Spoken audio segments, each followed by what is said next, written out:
poderia levar um policial a se transformar num bandido? Sabemos que a linha que divide esses dois é bem tênue e isso se baseia muito nas decisões que cada um toma.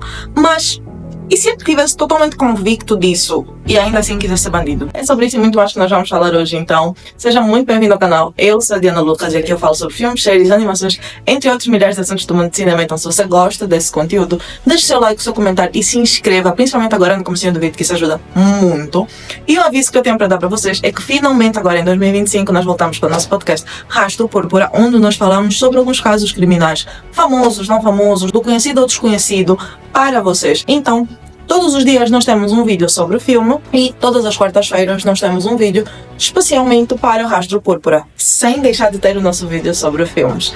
Então, sem mais delongas, pega essa pipoca, soga com açúcar e vamos para o vídeo de hoje, que vai ser bem interessante. Hoje nós vamos falar sobre um filme dirigido então por Christian Goodgast e estamos a falar sobre O Covil dos Ladrões, um filme bem interessante que mexeu com o coração de vários americanos. E nesse filme nós acompanhamos dois grupos bem específicos, um que é a Força-Tarefa Policial lá de Los Angeles e outro que é um grupo de assaltantes a bancos formado então por ex-militares que sabem muito bem o que quer, quando quer e como fazer. Com uma equipa mínima e totalmente quase composta por havaianos, nós estamos a falar sobre bandidos que assaltam bancos em missões quase suicidas, coisas planejadas muito antes de acontecerem para deixarem várias pontas soltas para a polícia ficar meio que tremida sem saber o que realmente acontece. E quanto à Força-Tarefa Policial de Los Angeles, nós estamos a falar sobre policiais não propriamente corruptos, mas com uma forma de agir bem escandalosa.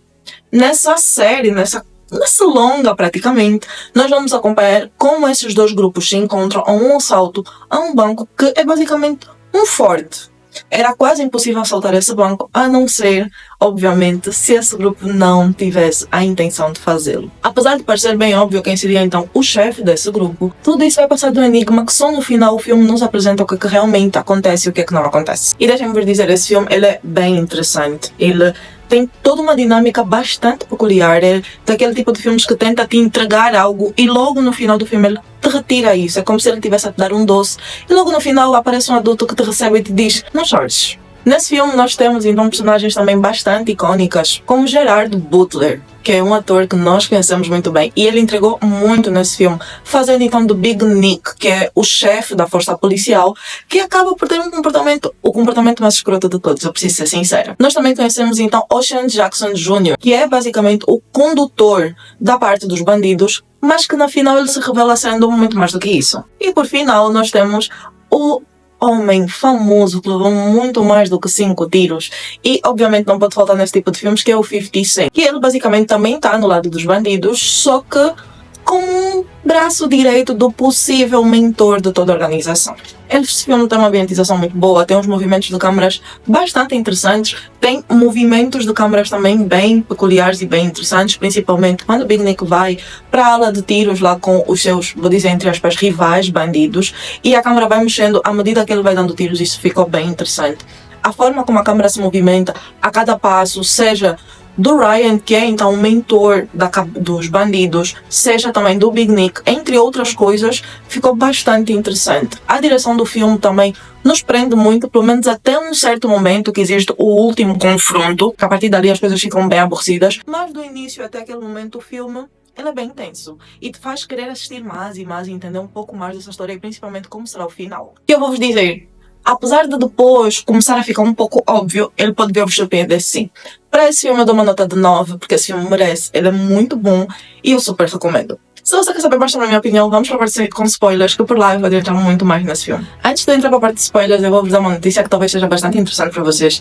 Esse filme vai ter a sua continuidade agora em 2025. E é justamente por causa disso que eu decidi trazer então esse filme para vocês, porque é impossível falar sobre a parte 2 e não relembrar um pouco a parte 1. Logo no início desse filme nós conhecemos então aquilo que seria o primeiro passo para o grande assalto que esse grupo quer fazer, que é eles basicamente a contrabandearem ou assaltarem policiais que estavam com um carro forte. Para quem não sabe, carro forte é aquele carro que os bancos usam para transportar dinheiro de uma sede para outra, de um sítio para o outro. Eles vão assaltar esse, só que o carro está vazio. E isso desperta uma grande curiosidade da polícia, que nesse momento é então comandada pelo Big Nick, um policial totalmente porco que trai muito a sua esposa e acaba por se encontrar devido a tudo o que ele faz. Numa situação em que a mulher já não quer nada com ele e ela vai pedir o divórcio porque ela descobriu que mais uma vez ela foi traída. Mais uma vez o seu marido chega tarde em casa, praticamente de manhã, e ele com o seu comportamento todo, vou dizer, escroto, acaba por desencaminhar isso.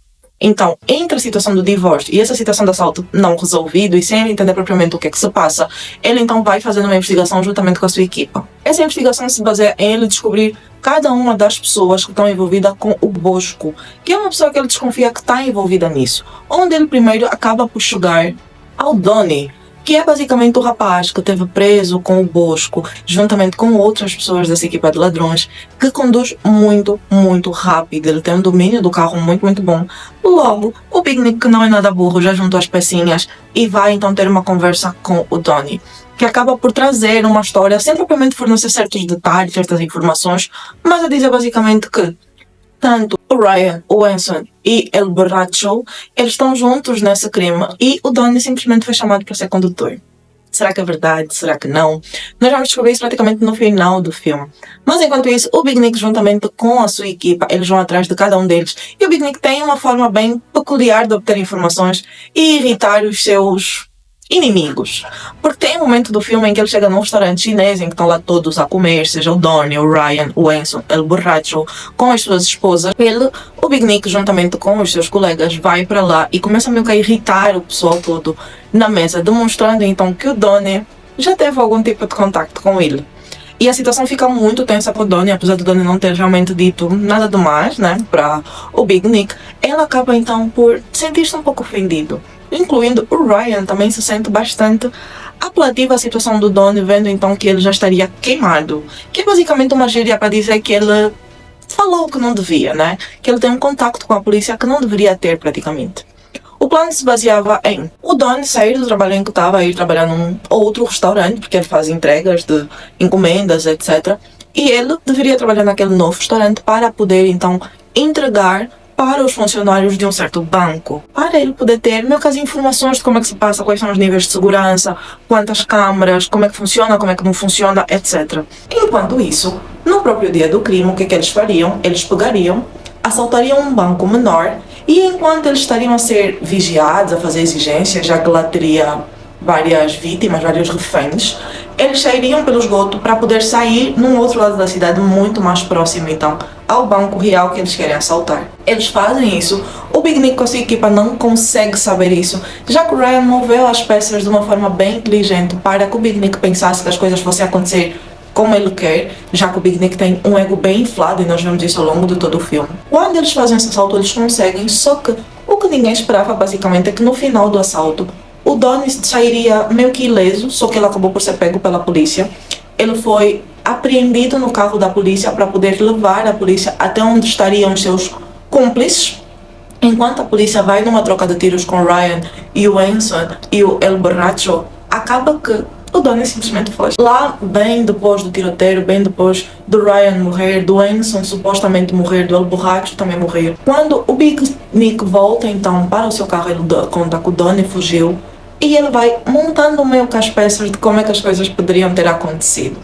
Dias depois ele vai para o restaurante chinês para saber se o Donnie ainda está por lá ou se então as coisas são só loucura da cabeça dele, e ele descobre que o Donnie pediu demissão 2 dias antes dele ter ido para lá. E é naquele exato momento que o filme nos entrega toda a história. Tudo exatamente como é que aconteceu, como é que não aconteceu, e eu vou vos dizer, foi um enigma muito bem feito, em que basicamente o Donnie ele é o vilão de toda essa história. E segundo o trailer do segundo filme, nós vamos apreciar muito mais essa mente diabólica do Donnie, como também a participação do Nick nos próximos crimes. E uma frase que eu acho bastante importante para fechar todo o filme é: quem faz assalto a bancos nunca se sente satisfeito, eles simplesmente querem mais e mais, porque o que vem fácil, vai fácil.